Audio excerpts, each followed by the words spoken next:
Muchísimas gracias por la invitación y bueno, voy a tratar de ser breve y así podemos dejar al resto de los disertantes.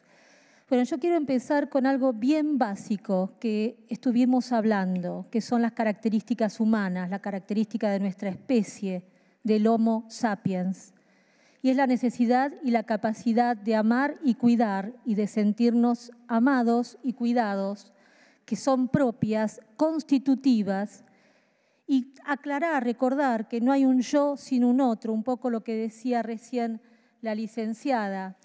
Y esta necesidad de este otro se imprime desde los primeros, podemos decir desde la vida intrauterina, obviamente, o desde los primeros días.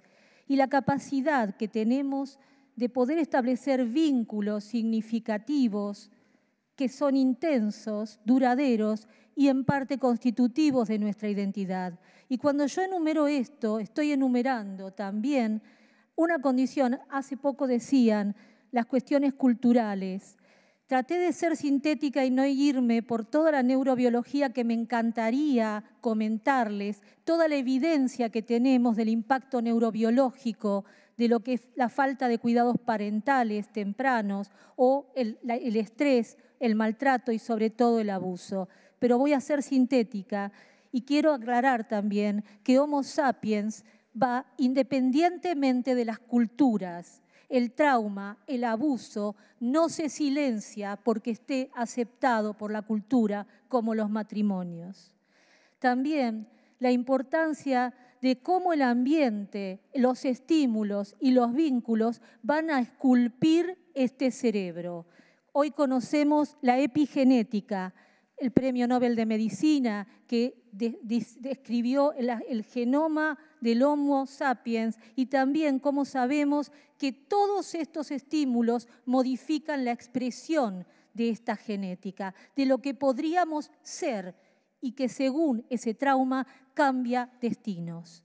Y esto es lo que también ustedes tienen la posibilidad de hacer, cambios de destinos, cuando ofrecemos espacios terapéuticos adecuados, con profesionales capacitados y podemos evitar estas cosas. Acá lo que voy a mostrar rápidamente es cómo en realidad, y puse el abuso sexual, ¿por qué? Porque en el DSM-5, que es nuestro manual, donde integramos internacionalmente las clasificaciones para entender, no para etiquetar, no para clasificar humanos, sino para poder ayudar al sujeto sufriente que se nos aproxima y poder entender y establecer estrategias comunes. En el DSM-5, el abuso sexual está dentro de las formas que producen estrés postraumático como el riesgo de muerte o como la proximidad o la vivencia de muerte. También se compara con la tortura. Por eso lo puse ahí, porque vamos a ver algunas cifras escandalosas que nos convocan. El estrés sostenido va a producir esos cambios epigenéticos con consecuencias negativas en toda la salud.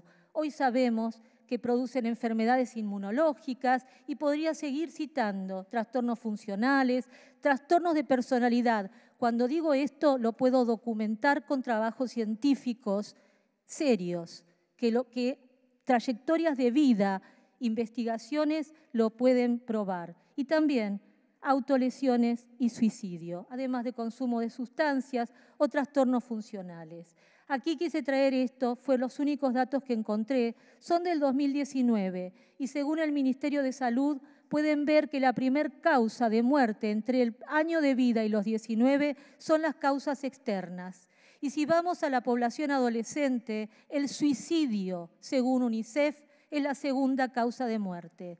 Que actualmente, y ahí la puse, están sobre todo en varones, y esto hoy en día desde la trinchera lo que les puedo decir es que cada vez más veo niños de menor edad que consultan con ideación suicida, con intentos de suicidios reiterados y que muchas veces no consigo camas ni lugares donde poder internarlos, y vienen desgastados de haber pasado por profesionales no calificados o de muchos otros actores sociales que no los escucharon y los contuvieron.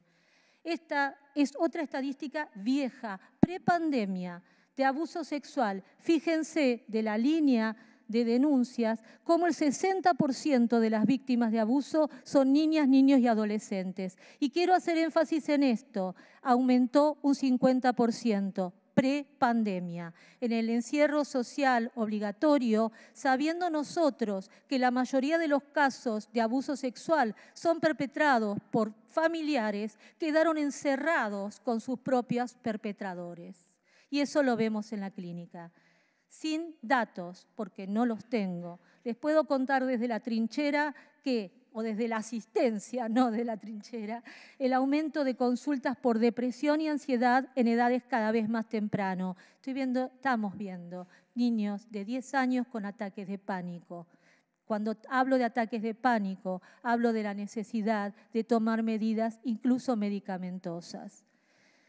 El aumento de consultas por internaciones, por intentos de suicidio, el aumento de consultas por sospecha de abuso y grooming. Sí tenemos datos del incremento del grooming, que es la forma de abuso sexual perpetrado a través de líneas y de tecnologías y redes. El aumento de consultas por todas las patologías que conocen y algo tristísimo, el retraso en el diagnóstico de trastorno de espectro autista. Cuando hago el diagnóstico a un niño de 6, 7 años, sé que perdí 4, 3 o 5 años. Y ese niño perdió una ventana madurativa y estimulación que va a ser muy difícil recuperar. Y hago un paréntesis. Pediría que si pueden pensar en cambiar el título de certificado único de discapacidad mental, porque cada vez que tengo que mirar a los ojos a un padre o a una madre y decirles que su hijo es autista, decirles además que saquen un certificado de discapacidad mental, suena realmente duro. Tal vez se puede hacer algo más creativo que no tenga este estigma.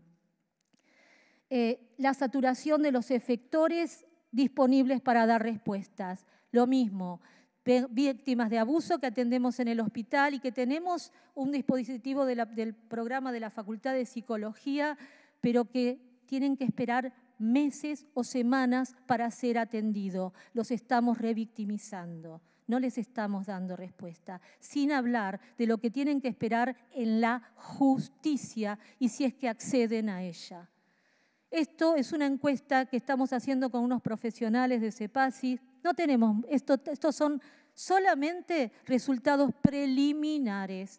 Son 200 respuestas de docentes de distintos niveles de Cava y de Provincia de Buenos Aires. Cuando les preguntamos si durante su formación profesional recibieron capacitación sobre abuso sexual infantil, fíjense, solamente un 31% dice que sí. Y después les preguntamos si están familiarizados con los protocolos. Y recorté esto porque tanto en Cava como en provincia hay protocolos excelentes para la atención de víctimas de abuso sexual. ¿Y saben qué? Fíjense cuántos conocían o estaban familiarizados. Y esto, quiero recalcar, la ESI por supuesto que es importantísima, pero no es suficiente. Sí nos ha facilitado la detección de casos. Muchos casos se detectan en la escuela a partir de los espacios de la educación sexual e integral. Pero cuando pensamos que por conocer el nombre del cuerpo o por decirles que digan que no, estamos evitando o previniendo el abuso, estamos simplemente desplazando nuestra responsabilidad de adultos nuevamente en el niño. Es él el que no dijo que no, y es lo que vemos muchas veces en el consultorio, que se sienten doblemente culpables porque le habían dicho que tenía que decir que no. Pero ¿cómo le va a decir que no al padre, al padrastro, al abuelo, al profesor, al cura o a quien sea? Para terminar, creo que es necesaria una perspectiva de infancia en las prácticas que impactan en la salud mental, y salud mental es todo. Separamos para entender, pero no podemos separar la salud de la salud mental si consideramos al sujeto. Visibilizar la dimensión de la problemática actual, capacitar a los actores sociales que intervienen con niños, niñas y adolescentes en todos ámbitos. Establecer protocolos que faciliten acciones, ofrecer dispositivos y espacios de atención adecuados y políticas de prevención, pero con impacto medible. Por último, los derechos humanos son indivisibles e inalienables. El derecho de las niñas, niños y adolescentes con sufrimiento subjetivo requiere una respuesta urgente. Los cambios no se logran solo mediante la enunciación de una norma, sino que la construcción de un nuevo paradigma requiere necesariamente del involucramiento de la sociedad toda. Impacto subjetivo, alteraciones en el neurodesarrollo, cambios relacionales cambian el rumbo para siempre. Las intervenciones adecuadas también cambian destinos. Esto es todo lo que les puedo decir para respetar los tiempos de los demás disertantes y creo que, bueno, traté de hacerles una síntesis de lo que vemos a diario y ojalá podamos sumar un poquito y poner palabras en los que no la tienen. Muchas gracias.